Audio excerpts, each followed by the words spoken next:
I was really intrigued to hear what the perception was that happens really well in business education and what doesn't happen well.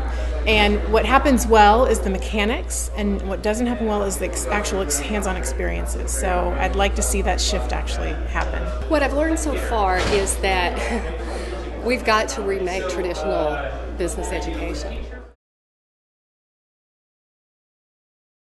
We talked about where we really need to be taking business education, and people were very honest.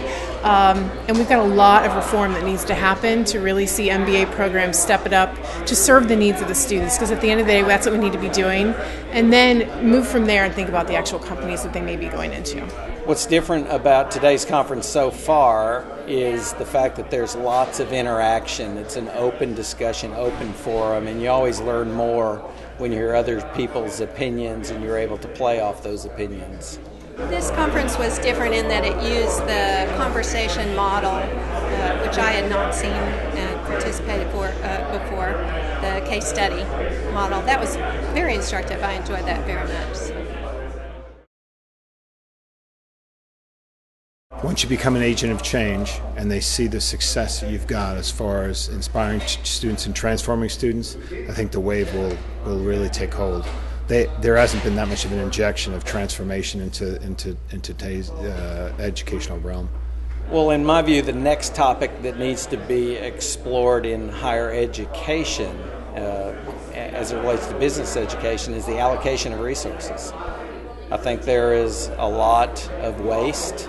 I think the lack of an incentive system for a lot of faculty at a lot of university is a disconnect with what I think they should be trying to deliver, which is a top-notch education for students and a deliverable that is beneficial to those that hire the students.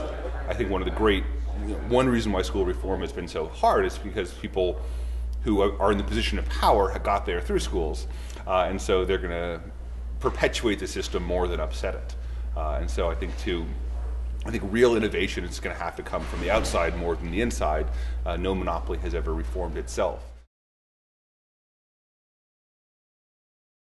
I think the future of business education is both fraught with peril and opportunities, as is academic education as well. You know, the tensions with budget deficits and the rising cost of academics in general. So I'm kind of hoping that the business people in the world will help us figure out how to make those costs go down a little bit. Yeah. I think the future of business education is filled with opportunities, but we've got to be willing to change. We've got to be willing to be on the cutting edge, not behind the power curve.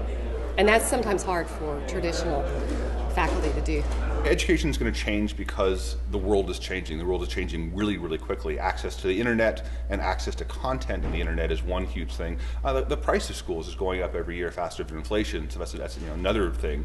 I think the hope that these large organizations are going to be hiring everyone is probably the most problematic assumption. I think a lot of large organizations today are no longer able to create anything. I was talking to a couple high-tech companies that are very well known for creating software who say, oh, we don't really create anything anymore. All we do is we buy stuff that other people make.